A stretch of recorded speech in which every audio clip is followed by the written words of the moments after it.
These are some of the Palestinian detainees enjoying a taste of freedom for the first time in years.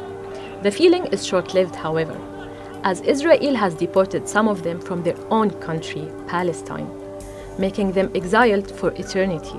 I decided to exercise my authority under the law and work to expel 3 supporters of terrorism who are relatives of attackers and chose to stand with the enemy during wartime and support the harm of Israeli citizens. The statement was recorded after 70 other imprisoned Palestinians were released by Israel and sent to Egypt. Among them was Muhammad Attos, who was supposed to be released under the Oslo Agreement in 1993, but was finally free in January 2025 after spending 39 years in Israeli prisons. Another recent detainee turned deportee is 67-year-old Nael Barghouthi, who is called the Dean by fellow Palestinians, jailed by Tel Aviv as he spent 44 years in Israeli prisons. His name was listed among more than 200 Palestinians said to be deported outside occupied Palestine at the end of January 2025 and expelled on February 27. نتوجه إلى كل أهلنا في غزة من الأطفال والنساء والمقاومين جندا وقادة وإلى تراب غزة بالتحية، ومهما كانت الكلمات والمعاجم فإنها لا توفي أهل غزة المقاومين الشجعان. أي كلمة لا توفيهم حق. These figures are only the latest statistics confirming Israel's long-established practice of exiling Palestinians it has detained from their own country.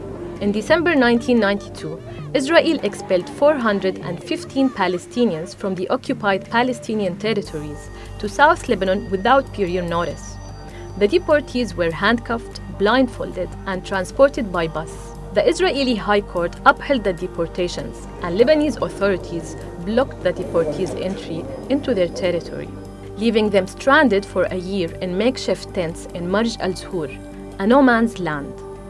كان يبعد 3 و5 و6 أما إبعاد 419 أخ فكان هذا شيئا جديد. One of the deportees, Ismail Haniyeh, later became Prime Minister of the Palestinian National Authority before being assassinated by Israel in Tehran in 2024. In 1992, the UN Security Council condemned Tel Aviv's actions as violations of the 4th Geneva Convention, calling on Israel to immediately return them to their home country. We condemn both the acts of violence and the deportation of Palestinian civilians. These simply play into the hands of those who wish to derail the peace process. Israel was forced to bring them back.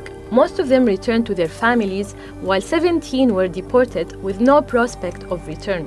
International condemnation did not stop Israel from subjecting other jailed Palestinians to the same fate. Almost a decade later, in 2002, during the Second Intifada, Israel agreed to a US brokered deal to ensure safe passage for a few Palestinian fighters who for 38 days had taken refuge inside a church in the occupied West Bank, on the condition that they would be deported to Europe and Gaza. In 2011, another 180 Palestinian prisoners were freed and then deported as part of an agreement between Tel Aviv and Hamas to free captured Israeli soldier Gilad Shalit. أول ما سمعت كلمة الإبعاد إنه انهز كياني بشكل كامل. موضوع الإبعاد يعني موت مشهد كنا أنا ونزار بنحلم فيه كل الوقت، اللي هو مشهد إنه يزفون أهلنا برام الله على أكتافهم بعرس وطني. بذكر يوميها إنه طيب وبعدين يعني إنه وأنا ماشي في الطريق صار زي إشي يعني هيك إشي بأفكاري عم يتضارب وعم يتلاطم بشكل كبير. خلاص يعني صارت فلسطين ورا ظهري وصرت أنا في مكان آخر. بدأت تصل إلينا المعلومات في الأسبوع الأخير قبل إعلان الصفقة أن هناك جزء سوف يتم إبعاده. إنسان تبلغي أنه جاء لك مولود لكن توفى الوالد مثلا أو توفت الأم. في عبارة قالها أحد الإخوة ونحن في الحافلة، قال أنا 20 سنة عشت معتقل ما كنتش أشعر حالي غريب، كنت أشعر حالي. فقالها قال الآن بدأنا نعرف ما هي الغربة. In November 2024, Israel's parliament, the Knesset, passed a law allowing the government to deport the relatives of Palestinians involved in attacks against Israeli targets, if they were aware of or supported the attacks, even symbolically. The person should not be deported in the first place, but if that person is deported, he or she should be allowed to return. And so it's a very unfortunate situation where the rules of international law are very clear. Israel is in violation of these rules, but there is no political will on the part of the international community to enforce these laws. For Palestinians, the right to return, especially with US President Trump denying it to them, is under risk now more than ever.